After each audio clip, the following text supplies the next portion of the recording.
Video பார்க்குற எல்லாருக்கும் வணக்கம் நண்பா. இது உங்கள் ரெஸ்லிங் கிங் தமிழ். நான் உங்கள் ரகுமான். இன்றைக்கி நம்ம சேனலில் பார்த்தீங்கன்னா சம் இன்ட்ரெஸ்டிங்கான ரெஸ்லிங் நியூஸ் அப்டேட்டை பற்றி தான் பார்க்க போகிறோம். சரி, வாங்க வீடியோக்குள்ளே போகலாம்.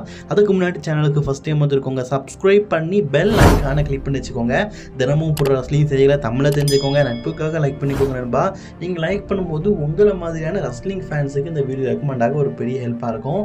முதல் விஷயம் எதை பற்றி பார்க்க போகிறோன்னா, சம்மர் ஸ்லாம் 2024 பற்றி தான் பார்க்க போகிறோம். சம்மர் ஸ்லாம் 2024 பொறுத்த வரைக்கும் கிளாமில் நடக்குது. இது நம்ம மிஸ்ஸி லோகன் பார்க்கலாம் பார்த்தீங்கன்னா ஹோம் டவுனு. இப்போது டிக்கெட் சேலிங் அப்படிங்கிறது 50,000க்கும் மேலே அப்படிங்கிற மாதிரி சொல்லியிருக்கிறாங்க. இன்னும் 2-3 நாள் இருக்குது. கண்டிப்பாக டிக்கெட்லாம் நல்லா விற்கும். டபிள்யூபிள்யூயும் பார்த்தீங்கன்னா நல்லா அபாசம் பார்த்திப்பாங்க. முந்தியெல்லாம் பார்த்தீங்கன்னா ஒரு 15,000 டிக்கெட் இருக்கும்போதே பார்த்தீங்கன்னா ஆரினா வந்து பயங்கரமாக இருக்கும், செம்மையாக இருக்கும்.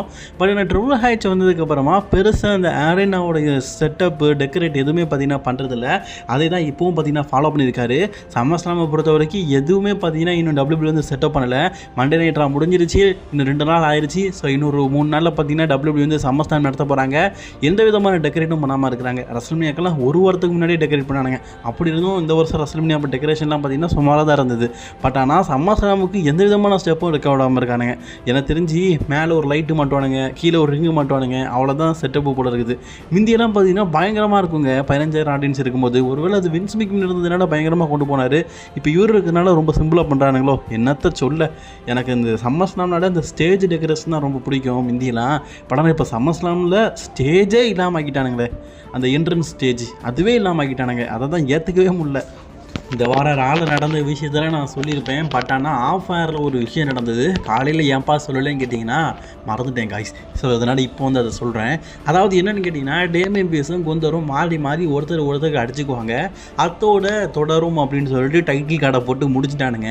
ஆனால் ஆஃப் ஏரில் கூட இவங்க சண்டை போடுற மாதிரி தான் காட்டியிருந்தாங்க. அதுக்கப்புறம் என்னாச்சு தெரியுமா, நம்ம குந்தர் வந்து இவருக்கு நெஞ்சிலேயே ஒரு சோக் போடும்போது இவர் சோக்ஸ் இல்லாமல் பார்த்தீங்கன்னா குந்தருக்கு போட்டிருக்காரு. அதுவும் கமெண்ட்ரி டேபிள் இருக்குல்ல, டேபிளுக்கு மேலேயே தூக்கி போட்டிருக்காரு.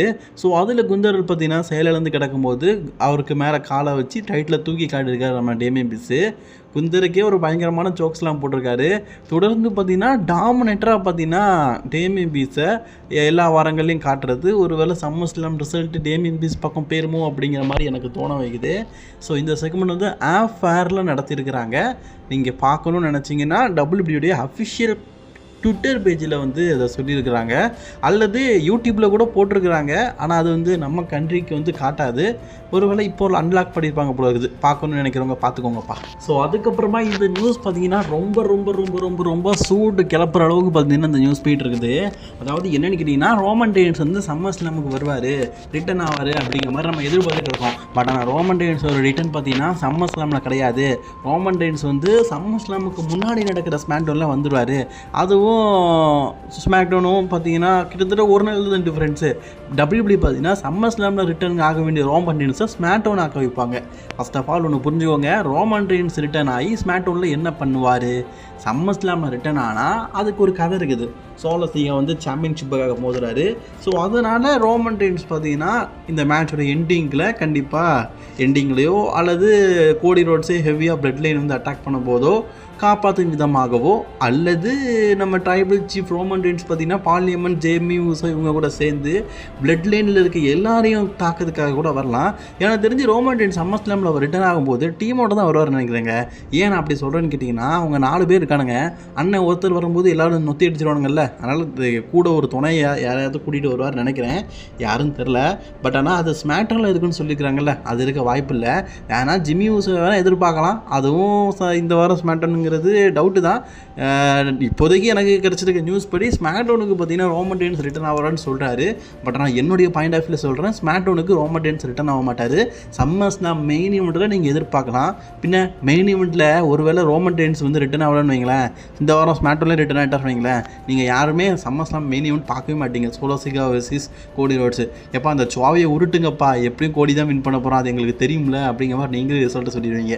இப்போ ரோமன் ரெயின்ஸ் ரிட்டர்ன் ஆகிறதுனால தானே சம்மர் ஸ்லாம் மெயின் ஈவெண்ட் மேலே இவ்வளோ பெரிய எதிர்பார்ப்பு இருக்குது. அதனால் கண்டிப்பாக டபிள்யூபிள்யூ அந்த முட்டாள்தனத்தை பண்ண மாட்டாங்க. அது மட்டும் இல்லாமல் சம்மர் ஸ்லாமில் ரோமன் ரெயின்ஸோடைய ரிட்டர்ன் இல்லாட்டா வேறு என்ன ரிட்டர்ன் இருக்குன்னு கேட்டிங்கன்னா, தி ராக் வந்து ரிட்டர்னாக வாய்ப்பு இருக்குன்னு சொல்லுது. இப்போ சமீபத்தில் ஹோஸ்ட்டாக பார்த்தீங்கன்னா ட்ரிஸ்ட் வந்து மணி இந்த பேங்கில் இருக்கும்போது ஜான்சனாவும் ரிட்டர்னாக வச்சாங்க. அது மாதிரி மிஸ்ஸு வந்து இப்போ ஹோஸ்ட்டாக இருக்கும்போது அவர் பார்த்தீங்கன்னா தி ராக்கை ரிட்டர்ன் ஆக்க வைக்கலாம் இந்த வருஷம் சம்மர் ஸ்லாமுக்கு அப்படிங்கிற மாதிரி சொல்லப்படுது. இப்போது சில பேர் என்ன சொல்கிறீங்க, ரோமன் ரெயின்ஸ் ராக் 2 பேருமே ஒரே நாளில் ரிட்டர்ன் ஆகலாமே. சில பேர் என்ன சொல்கிறீங்க, எப்படி 2 பெரிய ரிட்டனை ஒரே நாளில் கொடுப்பாங்கன்னு. WWE பார்த்தீங்கன்னா இந்த மாதிரி ஒரு விஷயம் இருக்குன்னா ஒரு ஹிண்டை கொடுத்துருவாங்க. இப்போ எக்ஸாம்பிளுக்கு நான் உங்களுக்கு சொல்லணும்னு கேட்டிங்கன்னா, ராண்டி ஆர்டன் சிஎம் பாங்க் 2 பேருமே வந்து சர்வைவர் சீரிஸில் ரிட்டர்ன் ஆகிற மாதிரி இருந்தது. WWE பார்த்தீங்கன்னா 2 சர்ப்ரைஸையும் ஒரே நேரத்தில் கொடுக்கணும்னு சொல்லிட்டு ராண்டி ஆர்டன் ரிட்டனை ஒரு வாரத்துக்கு முன்னாடி WWE வந்து சொல்லிட்டானுங்க. ஸோ அதே மாதிரி மேபி பார்த்தீங்கன்னா ராக் அண்ட் ரோமன் ரெயின்ஸ் 2 பேருமே சம்மர் ஸ்லாமில் இருக்கிறாங்கன்னா கண்டிப்பாக ஏதாவது ஒரு விஷயத்தை பார்த்தீங்கன்னா போட்டு உடச்சிருவாங்க. இதுதான் நடக்க போகுது அப்படிங்கிறத ஒரு நாளைக்கு முன்னாடியே சொல்லிடுவாங்க. அதனால் ஒரு நாள் முன்னாடி வரைக்கும் நம்ம வெயிட் பண்ணி பார்ப்போம். ஸ்டில் ராக்கோட ரிட்டர்ன் நம்ம எதிர்பார்க்கலாம். பட் ஆனால் கண்டிப்பாக ஒரு வேர்டுன்னு சொல்ல முடியாது, ஓரளவுக்கு எதிர்பார்க்கலாம். ஸோ அதனால் வெயிட் பண்ணி பார்ப்போம். சரிங்களா? தி ராக், ரோமன் ரெயின்ஸ் 2 பேரில் யாருடைய ரிட்டனுக்காக நீங்கள் வெயிட் பண்ணுறீங்க அப்படிங்கிறத நான் கமெண்ட் பாக்ஸில் ஒரு கமெண்ட் பண்ணியிருக்கோம்ல, அதை செக் பண்ணி அதில் நீங்கள் உங்களுடைய கருத்துக்களை தெரிவிங்க. சரிங்களா? செக் பண்ணி பாருங்கள், பாக்கியில் கமெண்ட் பாக்ஸில் இருக்குது. செத் ரோலன்ஸ் பார்த்தீங்கன்னா இந்த வாரம் நடந்த மண்டே நைட்டால் பார்த்தீங்கன்னா ஒரு கவுன் மாதிரி ஒரு ட்ரெஸ் போட்டு இருந்தார். அதுதான் ரெஃபரியோட ட்ரெஸ்ஸுன்னு ஆக்சுவலி நம்ம நினச்சிட்டு இருக்கிறோம். இந்த ட்ரெஸ்ஸை தான் பார்த்தீங்கன்னா அவர் சம்மர் ஸ்லாமில் போட்டு வர போகிறாருன்னு. ஆனால் செத் ரோலன்ஸ் ஒன்று ரிவீல் பண்ணியிருக்கிறாரு. நான் சம்மர் ஸ்லாமில் போட்டுட்டு வர ரெஃபரி ட்ரெஸ் வந்து ரொம்பவே டிஃப்ரெண்ட்டாக இருக்கும், அது உங்கையிலாக இருக்கும், கண்ணை பறிக்கிற மாதிரி இருக்கும் அப்படிங்கிற மாதிரி சொல்லப்படுது. ஐயா செத்து எல்லாம் ஓகே, கொஞ்சம் இந்த கவுன் வச்ச மாதிரி இந்த லேடிஸ் மாதிரி ட்ரெஸ் பண்ணாமல் இருங்கய்யா, பார்க்க முடியல.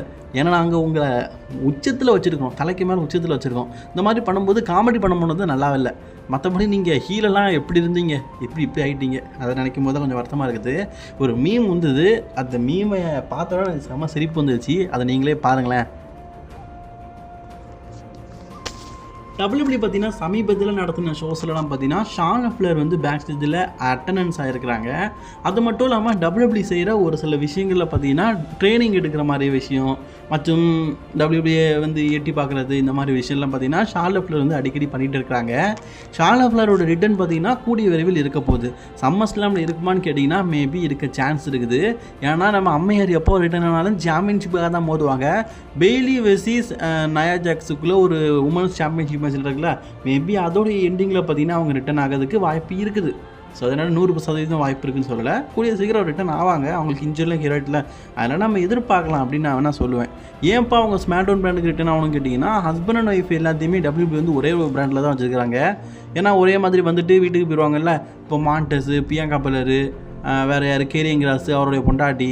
ஸோ அதே மாதிரி பார்த்தீங்கன்னா இவங்களையும் ஒரே பிராண்டில் வைக்கணும்னா இப்படி தான் பண்ணி ஆகணும். WWE பண்ணுறாங்களா அப்படிங்கிறத வெயிட் பண்ணி பார்க்கலாம். எனக்கு தெரிஞ்சு ஷார்லட் ஃப்ளர் ரிட்டர்ன் ஆனால் ஸ்மாக்டவுன் தான்ப்பா. அங்கே தானே அந்த கோல்டு கலர் உமன் சாம்பியன்ஷிப் இருக்குது, அம்மையார் வாங்கண்டாம்மா. ஜான்சினை பார்த்தீங்கன்னா நெக்ஸ்ட் இயர் வந்து டோட்டலி ரெஸ்லிங் கேரியரை குவிட் பண்ணிவிட்டு போகிறாரு. ஒரு வருஷம் நல்லா சண்டை போடுவார் அப்பப்போ வந்து.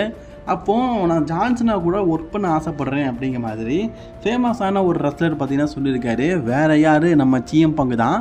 சிஎம் பாங்க் என்ன சொல்லியிருக்காருன்னா, ஜான்சனா வந்து ரிட்டையர் ஆகும்போது அவன் கூட நான் இருந்து ஒர்க் பண்ணதுக்கு விரும்புகிறேன் அப்படிங்கிற மாதிரி சொல்லியிருக்காரு.